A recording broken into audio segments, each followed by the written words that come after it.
Good vibes! Gawin nating masaya ang ating mga pusa sa pamamagitan ng mga strategies na ito.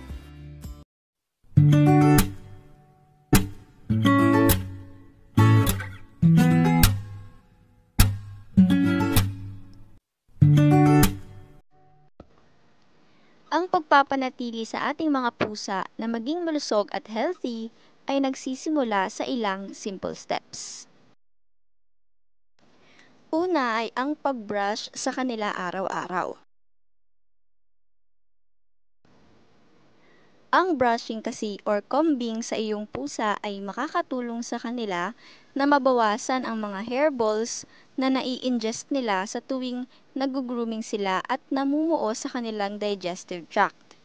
Dapat malaman natin na ang pag-brush sa kanila ay makakatulong na maalis ang kanilang mga loose hair. Pero kung sakaling hindi gaano nakikipag-cooperate ang iyong pusa sa pagbabrush, pwede mong i-associate ang brushing sa mga happy events. Halimbawa, ibabrush mo siya bago siya kumain para ma-associate niya na ang brushing ay may kinalaman or konektado sa pagkain.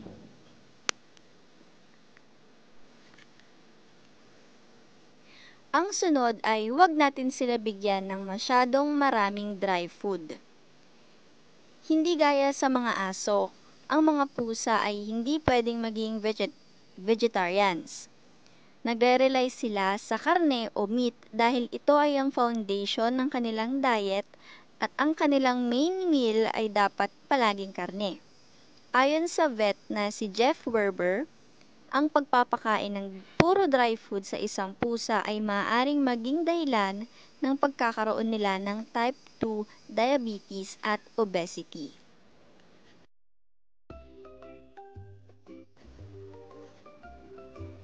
Ang pangatlong tip ay bigyan ng pansin ang pagkauhaw ng ating cats.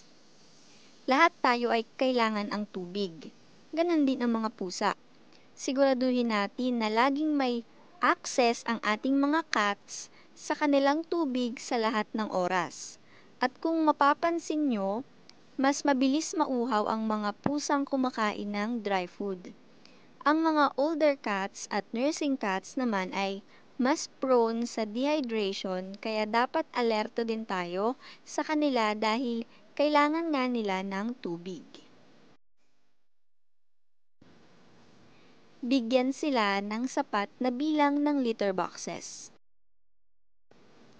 Ayon pa rin kay Werber, automatic na kung meron kang isang pusa, dapat may nakahanda kang 2 litter boxes. At kung meron ka namang 2 pusa, dapat meron kang 3 litter boxes and so on. Maaari kasing ayaw gamitin ng iyong pusa ang kanyang 1 litter box sa lugar na nilagay mo on that particular time dahil hindi siya komportable, kaya ang isa pang litter box ay kanyang extra para sa mga ganitong pagkakataon.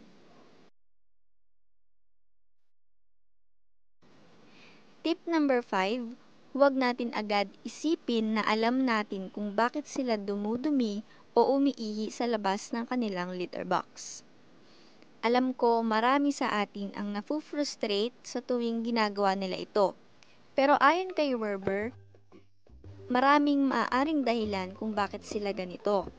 Unang-una daw na pwede natin gawin ay ipacheck sila sa isang vet. Baka kasi meron silang UTI at iba pang sakit.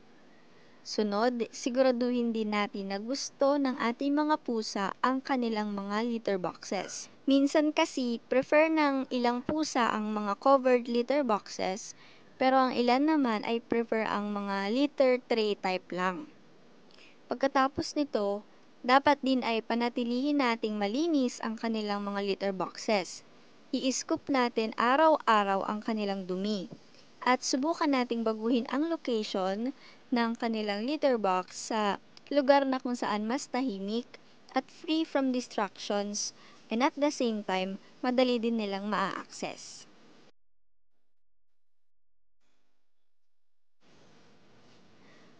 Ang pang-anim na tip ay sanayin silang gumamit ng scratching post.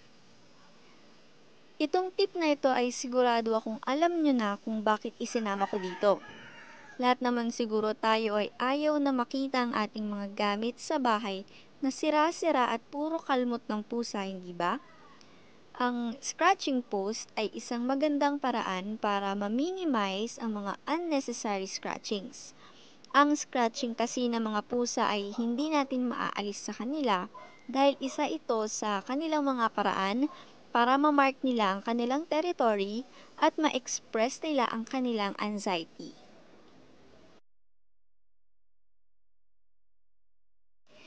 Sunod po ay ipa-spay o ipa-neuter natin ang ating mga pusa.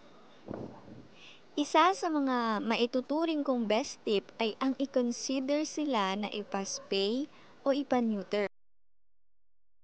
Kung gusto kasi natin na mas humaba pa ang kanilang buhay, ang tip na ito ay isa sa mga importante nating gawin. Ang mga female cats hindi kasi komportable kapag sila ay in heat. At ang spaying at neutering ay makakatulong sa kanilang maging ligtas. Halimbawa na lang sa mga male cats. Madalas silang makipag-away at nailalagay nila ang kanilang sarili sa panganib dahil sa mga diseases mula sa mga kagat at scratches. At sa mga female cats naman, pwede na agad silang magbuntis as early as 4 months old at ang mating at panganganak ay pwedeng maging stressful para sa kanila. Ang pangwalong tip ay ang pag-travel ng ligtas kasama ang iyong alagang pusa. Kahit kasi mukhang gusto ng iyong pusa ang pagta-travel, wag na wag mo hahayaang hindi siya safe sa loob ng iyong sasakyan. Ayon pa kay Werber, wag daw iiwan ng mag-isa ang ating pusa sa loob ng sasakyan kahit ito ay nakapark lang.